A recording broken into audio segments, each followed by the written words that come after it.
राजस्थान कांग्रेस के एक सांसद हैं हरीश मीणा। और हरीश मीणा एक टीवी इंटरव्यू दे रहे थे और पत्रकार से बातचीत के दौरान वो राहुल गांधी के कसीदे पढ़ रहे थे। स्वाभाविक सी बात है, पार्टी के नेता हैं तो कसीदे तो पढ़ेंगे, लेकिन कसीदे पढ़ते पढ़ते उन्होंने कुछ ऐसा कह दिया जो सुनने के बाद मुझे अपने कानों पर भरोसा नहीं रहा, और शायद किसी को भी नहीं होता, क्योंकि जो बात उन्होंने राहुल गांधी के लिए की वो बात खुद राहुल गांधी झुठलाते हैं। हरीश मीणा राहुल गांधी को एक बहुत बड़ा लोकतांत्रिक नेता बताते हैं। कहते हैं कि मैंने उनसे बड़ा कोई डेमोक्रेटिक नेता नहीं देखा है, यानी राहुल गांधी से बड़ा कोई लोकतांत्रिक नेता नहीं देखा है। उदाहरण क्या देते हैं?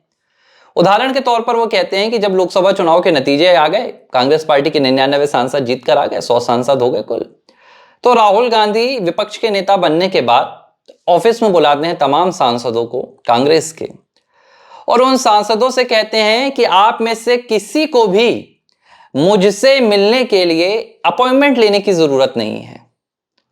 आप जब चाहें मेरे घर आ सकते हैं, मेरे दफ्तर आ सकते हैं और मुझसे मुलाकात कर सकते हैं। मैं कहीं खड़ा हूं तो आइए मेरा हाथ पकड़ लीजिए और कहिए कि राहुल जी मुझे ये काम है। ये बताते हुए हरीश मीणा कहते हैं कि राहुल गांधी से बड़ा कोई डेमोक्रेटिक लीडर नहीं है। और जब ये बात वो कह रहे थे तो मुझे कुछ दिनों पहले की एक तस्वीर याद आ गई, जब कर्नाटक के मुख्यमंत्री सिद्धारमैया दिल्ली पहुंचे हुए थे, किसी सरकारी कार्यक्रम से पहुंचे हुए थे दिल्ली, सरकारी कार्यक्रम में शामिल होने के लिए। और इस दौरान उनका मन हुआ कि भाई कर्नाटक से, दक्षिण भारत से दिल्ली आया हूं, नीचे से ऊपर आया हूं, तो क्यों ना अपनी पार्टी के नेता राहुल गांधी से भी मुलाकात कर लूं। तो शायद उन्हें अंदाजा नहीं था, या उन्हें लगा होगा कि मैं तो मुख्यमंत्री हूं, राहुल गांधी तो विपक्ष के एक नेता बस हैं, कद तो मेरा बड़ा है, पद तो मेरा बड़ा है, तो ऐसा तो नहीं होगा। वो दंदनाते हुए राहुल गांधी के घर पहुंच गए। जब राहुल गांधी के घर पहुंचे तो लोग वहां बताते हैं कि जो बाहर सिक्योरिटी रहती है, सिक्योरिटी ने पूछा कि क्या आपके पास अपॉइंटमेंट है? तो सिद्धारमैया चौंक गए। सिद्धारमैया ने कहा कि मैं, अब उन्होंने जो उनके साथ पीएस वगैरह रहते हैं, उन्होंने कहा कि भाई ये कर्नाटक के मुख्यमंत्री हैं। तो सिक्योरिटी गार्ड ने कहा कि हमें तो इस तरह का कोई भी आदेश नहीं दिया गया, ना तो हमें बताया गया कि आप आने वाले हैं। उन्होंने कहा कि भाई राहुल गांधी से आप इजाजत मांगे कि मैं मिलना चाहता हूं।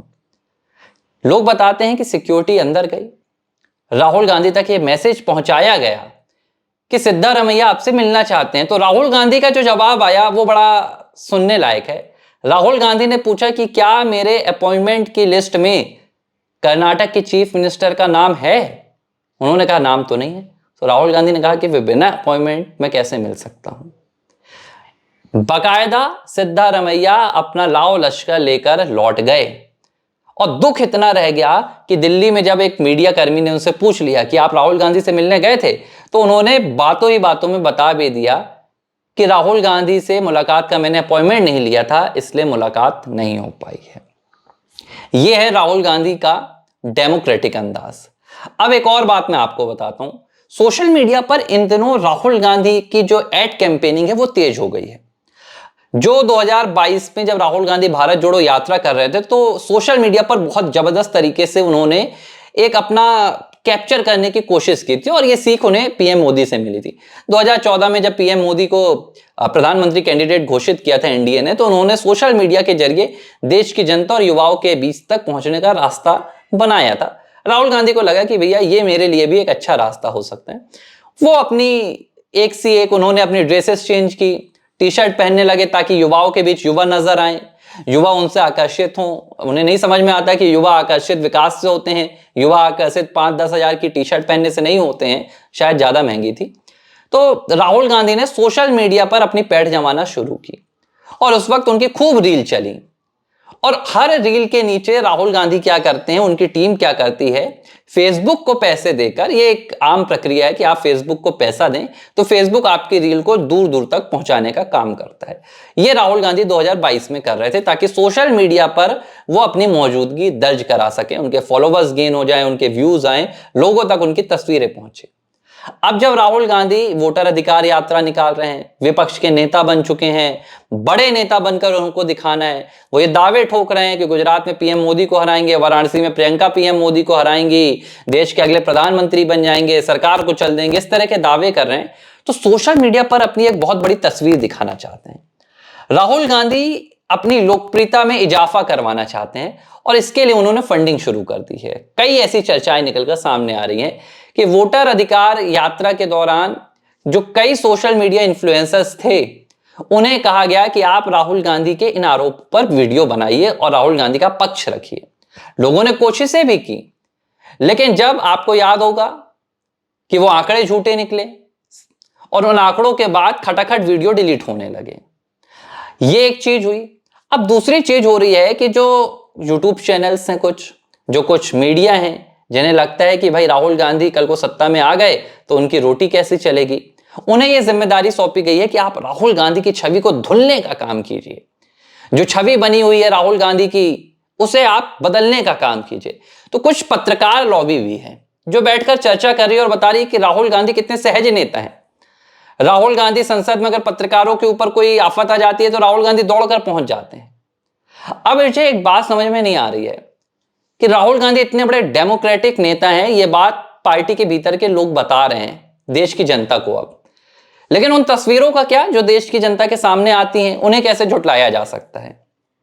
DK Shivakumar, deputy CM of Karnataka. DK Shivakumar से सिर्फ इतनी गलती हुई कि उन्होंने कर्नाटक विधानसभा के भीतर खड़े होकर मातृभूमि की वंदना कर दी। नमस्ते सदा वत्सले मातृभूमि संस्कृत का श्लोक है। ये राष्ट्रीय स्वयंसेवक संघ की प्रार्थना है जिसमें कहा जाता है कि हम उस मातृभूमि की वंदना करते हैं जहां हमारा जन्म हुआ है, भारत भूमि की वंदना करते हैं। ये पंक्तियां गुनगुनाने के इल्जाम पर डीके शिव कुमार को दिल्ली तलब किया गया। डीके शिव कुमार से माफी मंगवाई गई ऑन कैमरा और गांधी परिवार को भगवान बतवाया गया। यह है राहुल गांधी का डेमोक्रेटिक अंदाज, लोकतांत्रिक अंदाज। दूसरे नंबर पर ले लीजिए शशि थरूर साहब को। शशि थरूर साहब की कोई गलती नहीं है, वो मोदी सरकार के खिलाफ खूब बोलते हैं। जब उनको मौका मिलता है वो मोदी सरकार के खिलाफ बोलने से नहीं हिचकते हैं। पहले भी बोला है उन्होंने, आज भी बोला है। लेकिन थरूर साहब की सिर्फ इतनी गलती है, राष्ट्र के साथ समझौता नहीं कर पाते। जब देश की नीतियों की बात आती है तो वो देश का पक्ष रख देते हैं। अब वो देश का पक्ष अगर सरकार के पक्ष में चला जाता है तो वो फंस जाते हैं। शशि थरूर पाकिस्तान के खिलाफ बोलने के लिए, पहलगाम हमले और ऑपरेशन सिंदूर का पक्ष रखने के लिए प्रधानमंत्री मोदी द्वारा बनाए गए जो सर्वदलीय प्रतिनिधिमंडल था उसमें चले गए तो संसद में उनसे बोलने का अधिकार छीन लिया गया। यह है राहुल गांधी का डेमोक्रेटिक अंदाज। अब एक बात समझ में नहीं आ रही है कि जो अपनी पार्टी के नेताओं को बोलने नहीं देता, जो अपनी पार्टी के नेताओं से माफी इसलिए मंगवा लेता है कि भाई उन्होंने मातृभूमि की वंदना कर दी है। रेवंत रेड्डी भी इसके उदाहरण है। उन्होंने कह दिया था बातों बातों में कि मुझे बाप दादाओं ने नेता नहीं बनाया, बाद में उनसे कहलवा दिया गया। राहुल गांधी के खिलाफ कोई नहीं बोल सकता। पार्टी के भीतर एक साफ गाइडलाइन है, अगर आप राहुल गांधी के खिलाफ बोलेंगे तो आपको उसका खामियाजा भुगतना पड़ेगा। यह है पार्टी के भीतर डेमोक्रेसी। टिकट का बंटवारा राहुल गांधी करते हैं। कौन अध्यक्ष बनेगा जिलों में और प्रदेशों में, यह निर्णय राहुल गांधी लेते हैं। राहुल गांधी तो अध्यक्ष है नहीं, ये काम तो अध्यक्ष का है, मल्लिकार्जुन खड़गे साहब का है। मैं ये बात क्यों कह रहा हूं, हाल ही में मध्य प्रदेश कांग्रेस के अध्यक्ष हैं जीतू पटवारी, उनका एक बयान आया था, आप सुनिएगा। अपने बयान में जीतू पटवारी ने कहा था कि मध्य प्रदेश में जितने भी कांग्रेस अध्यक्ष बने हैं उनका जो निर्णय है जिला अध्यक्षों का, उनका निर्णय राहुल गांधी ने लिया, इसमें मेरा कोई किरदार नहीं है। अब जीतू भैया आपका किरदार नहीं है, आप मध्य प्रदेश के अध्यक्ष बनकर बैठे हैं। जिनका किरदार होना चाहिए वो राष्ट्रीय अध्यक्ष मल्लिकार्जुन खड़गे बनकर बैठे हैं। तो राहुल गांधी कहां से निर्णय ले रहे हैं? ये कौन सा डेमोक्रेटिक अंदाज है? ये सच्चाई है जो आपको दिखाई नहीं जाएगी, लेकिन यह सच है कि राहुल गांधी पूरी पार्टी को अकेले चला रहे हैं। पार्टी के भीतर लोकतंत्र नाम की कोई चीज नहीं है, संविधान नाम की कोई चीज नहीं है। राहुल गांधी का फैसला अंतिम फैसला होता है। राहुल गांधी की लिखी स्क्रिप्ट के खिलाफ पार्टी का एक नेता नहीं बोल सकता।